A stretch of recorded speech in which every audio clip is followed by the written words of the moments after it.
I'll tell you what a weekend, right? I know. Unbelievable. I know. Well, Minute's, he stays up to 1 in the morning to do these. So let's get these 5 questions out. 1:30. And then we'll BS about right. everything else. Yeah. So, all right, here, Factor Fouhy number 1. The D-backs have exercised their demons and are playing playoff-style baseball by winning 10 of their last 12 games. Factor Fouhy. Fact. Listen, they were they'd lost 12 straight or something in the first part of the month. I mean, it was just awful.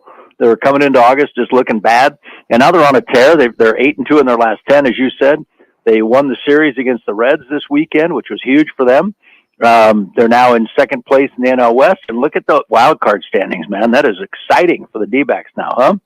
It is good, and to that, number 2, the D-backs starting rotation of the law firm of Gallen, Kelly, Fott, and Davies, and Ciccone as your number 5 have shown they are capable of handling the wild card run. Fact or Fouhy? Oh boy, that's a tough one. Really, that's a tough one. I will say fact, but they're not getting a whole lot of bullpen support. No. So, it comes back to that bullpen. We've talked about that for how many years now, and so the starters are looking good. I think. You look at Gallen and what he's done. He's certainly put together a Cy Young type season. Merrill Kelly's been solid and had a few mishaps, but he's been solid. And then these other guys are picking up the slack. But boy, that bullpen continues to be a big issue with this team. All right, let's go to question number 3 then, and we'll stay with the Diamondbacks, and that is D-backs outfielder Corbin Carroll, clearly showing Major League Baseball and, of course, all the Cincinnati Reds fans why he should be this year's Rookie of the Year. 20 home runs, 4 bases so far, history in the making. Fact or Fouhy? Yeah, that's a fact, but we said that before the All-Star break, didn't we? I mean, this is like not new. It's not news. He's been Rookie of the Year since the beginning of the season, I think. So he just continues to confirm and cement his position there in that run. But Corbin Carroll is clearly the guy, the front runner to me. I mean, I'm not being a homer. I just think he really is. And we just continue to see proof of why he deserves to be Rookie of the Year. I think he also found his second win, too. Wouldn't you say that, Coach? I mean, he's kind of a little bit of a found his second win. It's a long season, right? Yeah. All right, Fouhy, question number 4. The Cardinals are making the right move by cutting Colt McCoy now that Joshua Dobbs is on this team. Fact or Fouhy? Oh, Fouhy on that. Come on. Seriously? Listen, I've about had enough of hearing about Josh Dobbs over the last 4 days. I mean, all you radio guys sound like he's the second coming of Peyton Manning. Not us. The guy's been with 6 teams in 7 seasons. The Browns cut him a year ago. He ended up with the Titans. He ended up on the Lions practice squad, then the Titans. The Titans, he started 2 games for them. His only 2 starts in the NFL, and they released him. The Browns re-signed him for a backup. And, I mean, this is not the savior, guys. I hate to break this to all you Cardinal fans.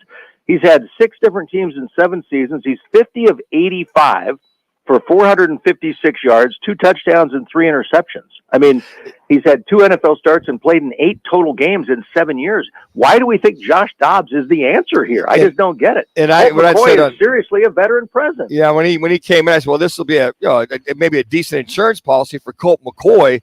Lo and behold, that he comes in and you go, okay, well, he did play for Petsing at Cleveland. They knew Austin Ford. Yeah, I know. Austin Ford. Hold on a second. Let me finish. Austin Ford had him with the Titans when he was the assistant general manager. No? They bring him exactly. That's why I said he could eventually. But I did not see Colt McCoy not starting at least the first 4 games having Joshua Dobbs. I figured just the backup because he knows the system that Drew Petzing has put in place. But how does he know the system? Because he had part of a season there with the Browns. That's it. That's why Josh Dobbs knows the system. And he went to they released him, and he ended up with Tennessee when they didn't have a quarterback, and he started 2 games there with Monty Ossenfort, and then they didn't keep him, so they let him go. I mean, I don't get all this. He knows the verbiage. Okay, maybe he knows some of the calls, but according to Drew Petzing, they were building a new offense here. They weren't bringing the Cleveland Browns offense. They were building a new offense. So I don't understand all this. He knows him, and that's great. But that's about it, right? I mean, that's all we have at this point. And we know Josh Dobbs is a perennial backup, and Colt McCoy has 13 NFL seasons, had 36 NFL starts, 56 games played. I mean, come on, this doesn't make any sense. So what did Peyton Manning say in that Saturday Night Live skit? So you want to lose? You want to go ahead and lose? Well, yeah, this is a clear tank, right? This is clearly they're leaving Kyler Murray on the PUP list, so physically unable to perform, which means he's out at least 4 weeks, and then we'll have 21 days to get things rolling for him, or he's on PUP a whole season. So, I mean, this is clearly, let's go get that first round pick and let's figure out what we're going to do with it. And also, what's interesting, Gannon today is saying that he has not picked a starter yet, and we all just assume it would be Joshua Dobbs, and he hasn't. Well, but he said also, I was just there. He said also, this is a competitive advantage for us, right? Sure. The Commanders don't know who we're going to start, so that helps us a little bit. We need everything we can get. The Commanders don't know who we're going to start. Don't you love the coach speak, Coach? Oh, my God. Yeah, well, listen. I was a coach for 20 years. We're paranoid, right? We're just paranoid people. That's true. Yeah. Hey, last question for you. ASU self-imposed bowl ban is a disservice to the seniors and this new coaching staff, and instead should have cut back the total amount of scholarship for the year. Also, it was the right thing for ASU to give Kenny that one extra year on top of this for his extension. Fact or Fouhy? Holy cow, you got 30 minutes here? Yeah, no kidding. Like a loaded. We got time. Go for it. First of all, it's a jackass decision, right? I'm sorry. I'm just going to say that on radio, your afternoon radio. Ray Anderson and Michael Crow should be fired. Listen, this is the most ridiculous thing. You pile that on top of giving Herm Edwards $4.4 million to walk away when he destroyed the program in 4 seasons, right? You bring in Kenny Dillingham and say in his contract, and I'm sure his agent said, give me an extra year if something goes awry, but nobody said we're going to do a self-imposed bowl ban for a season until Sunday, until yesterday. So Kenny and his staff go out and recruit all these kids, open the portal and get these kids in here. And they come in with the idea that, hey, nobody's looking at us to win everything, but maybe we'll get to a bowl game. We could win 6 games and get to a bowl game somewhere. And then the week of the first game, Anderson meets with the team and says, oh, by the way, we've self-imposed a 1-year postseason ban. And I mean, that is just a BS kind of a decision. And if Ray Anderson isn't gone after this, if this fan base isn't in an uproar over this decision with Michael Crow and Ray Anderson, the way Michael Crow drug his feet to move to the Big 12, the way they went about the whole Herm Edwards thing, and now this, every senior should be filing a lawsuit, a class action lawsuit, saying, if I knew this before you recruited me, I may not be here right now, right? This is absolute ridiculous. And it was a bait and switch kind of affront from Ray Anderson. It really. Am I upset? Yes, I'm really upset. Well, and you should be, because we are too about this. Look, those two guys are nincompoops when it comes to really understanding what should be taking place. They dragged their feet when the Big 12 came calling. In fact, they had to be almost thrown into the Big 12 by everybody at Arizona for that. And then they do this to kids that had nothing to do with anything and a brand new coaching staff. Fouhy, you have every right to be PO'd about this. And I think every fan should be. Listen, are they going to win everything? No. But even if they went through and won the Pac-12 in the final year, they can't go to the Rose Bowl or a bowl game because being the champions. I mean, you got to freaking be kidding me. I'm not anticipating that, but maybe they could eke out 6 wins this year and get to a bowl game. I just think it's a BS way to go about things. You could have been upfront and honest in the beginning and told Kenny up front saying, hey, listen, we're going to do this because we need to hopefully save some face. And I don't even know why they felt they had to. 3 minutes. It's falling apart.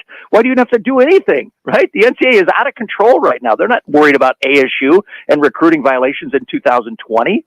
Who cares? Fouhy, do you think Kenny was involved in this at all? I mean, his contract was ready for it, so someone had. I think his agents put something in their rock just because. Listen, we're signing on to this job. We're going to take it over. We know it's a mess. Yeah. We know it's going to be a mess for a while. So let's give us a little assurance in case you guys or the NCAA does do something. So I think that was them just saying, give me. But I don't think, from looking at Kenny yesterday, and Colin was out there, from listening to Kenny yesterday and his reaction to all this thing, he was furious. And I'm sure Michael Crow and Ray Anderson had another come to Jesus meeting yesterday afternoon because he had a different tune today. But I'm telling you what, this is just absolute ridiculousness at its best.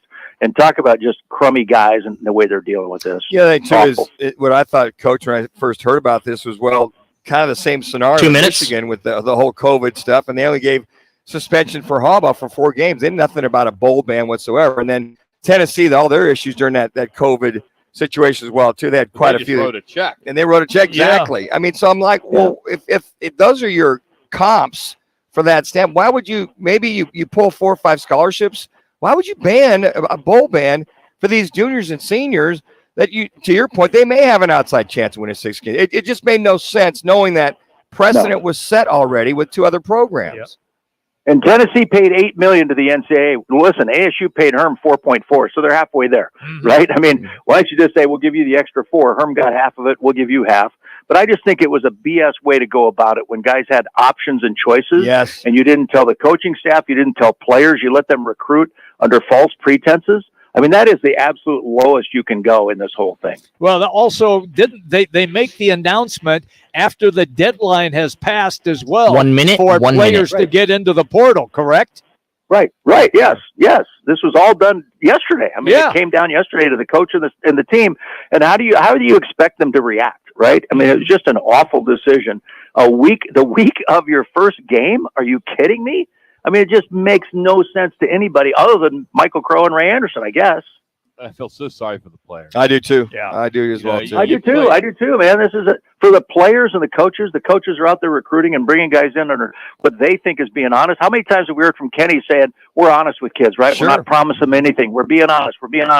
And then they get undercut by this decision by Ray Anderson and Michael Crow. Come on. That's just awful. All right, Fouhy. We appreciate you, buddy. We'll talk to you later. Now you got my heart going now. Now my heart rates up, my blood pressure. It was a great rant, Fouhy. We loved it. Yes, absolutely. That's Greg Fouhy. All right, fellas. See ya. ABC 15 joining us here as we've had a few